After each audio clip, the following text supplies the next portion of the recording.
Hello everyone, I'm Miss Canal, one of your grade 11 maths teachers. In our previous lesson, we looked at surds. In today's lesson, we would look at exponential equation. What is exponential equations? Well, in grade 9 and 10, we looked at indices.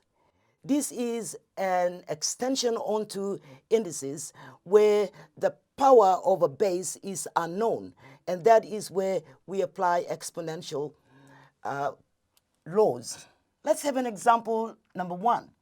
In example number 1, we have 9 to the power of x, all of that equals 1 over a denominator of 27. When we look at that, the power is x is unknown, and that's where we say exponential. We look at the numbers given there, and the numbers there are 9 and 27.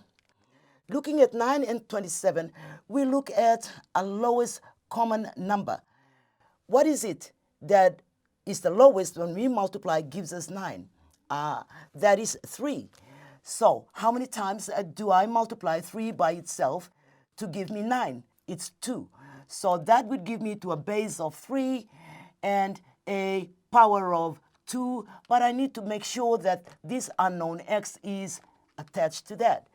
That would give me to 1 as the numerator. The denominator is still 27. I simplify that by finding 3 and how many times I could multiply 3 by itself to give me 27, and that is 3 times. So that would give me to 1 over a denominator of 3 to the power of 3. Now, I have a common base which is 3 and 3. What do? Oh, it's common. I could eliminate it. So I eliminate 3 and I eliminate 3, and I am now left with the 3, which is the power. In our laws of indices, when a power of a fraction, we change it to become a positive, and the process changes and the power becomes a negative.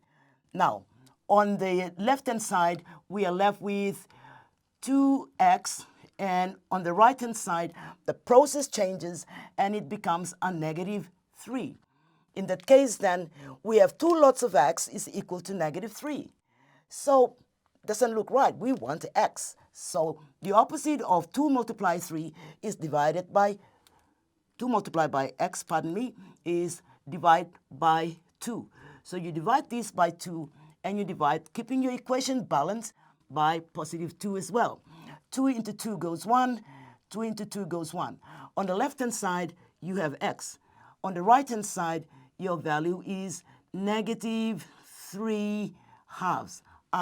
So the value of x here is x is equal to negative 3 halves, fraction bar. That is example number 1. We have example number 2. In example number 2, we have 2 multiply. I'm not using the multiplication sign. A dot or a point represents multiplication in algebra. And it's multiply 1 over a denominator raised to the power of x. All of that is equal to 32. First of all, 2 is a whole number, 32 is a whole number. I need to simplify it. So I go 2 divided by 2 multiply 1 over a denominator of 4x is equal to keeping my equation balanced. Whatever I do on the left-hand side, I do it on the right-hand side. That would give me to divide by 2. 2 into 2 goes 1, 2 into 2 goes 1. I'm left with 1 over 4 to the power of x. 2 into 2 goes 1, and 2 into 32 goes 16. My simplified form now is 1 over a denominator of 4 raised to the power of x is equal to 16. Looking at that, we look at the lowest common factor that both 4 and 16 can go into. So that gives me to 2. All right, so we have 1 over a denominator of 2. How many times am I going to multiply 2 by itself to give me 4? The answer is 2. So we get the 2, and note, don't forget the x. X is the one that we're interested in to calculate. So that would give you to 1 over 2 to the power of 2x is equal to 16. Whoa, 16 is a number, but I need to have a base of 2.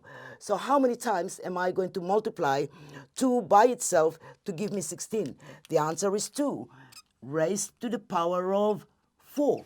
2 times 2 is 4, multiply 2 is 8, multiply 2 gives me 16. So I'm happy. So far, so good. So I've got 1 over a denominator of 2 raised to the power of 2. The common factor at the bottom goes off, and I am now left with 1 over 2x is equal to 4. So my answer would be 1 over a denominator of 2x would give me to 4. I need to get rid of the denominator 2x, and that would give me, to become a numerator, that would give me to a negative 2x is equal to 4. I'm not interested in negative 2x. I'm only interested in 1x. So what do? I divide both terms by negative 2, and I divide the positive 4 by negative 2. That simplifies, becomes a positive 1. This becomes a positive 1. This goes off a negative, and this becomes a negative 2. And therefore, the value of x is equal to negative 2. That gives us to the end of example number 2.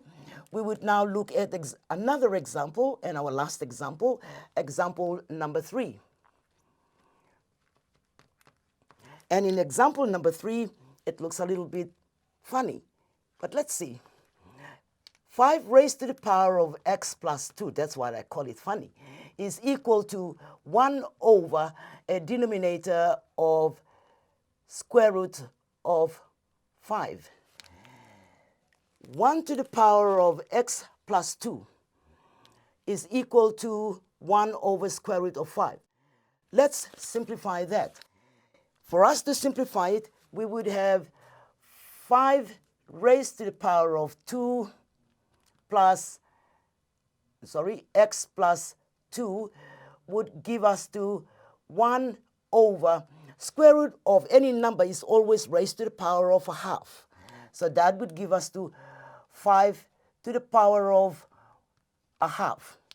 It's still a denominator. If that is correct, then this 5 eliminates and this 5 eliminates.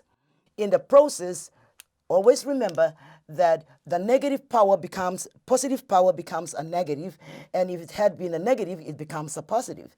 In that case, then, we have x plus 2 is equal to negative a half. All right, we're not interested in the plus 2, we're only interested in x. So what do? We now get rid of x plus 2, subtracting 2, keeping your equation balanced, you have a negative or a minus a half, and you minus 2. That would give me to 2 minus 2 gives me 0. I'm left, that's what I want.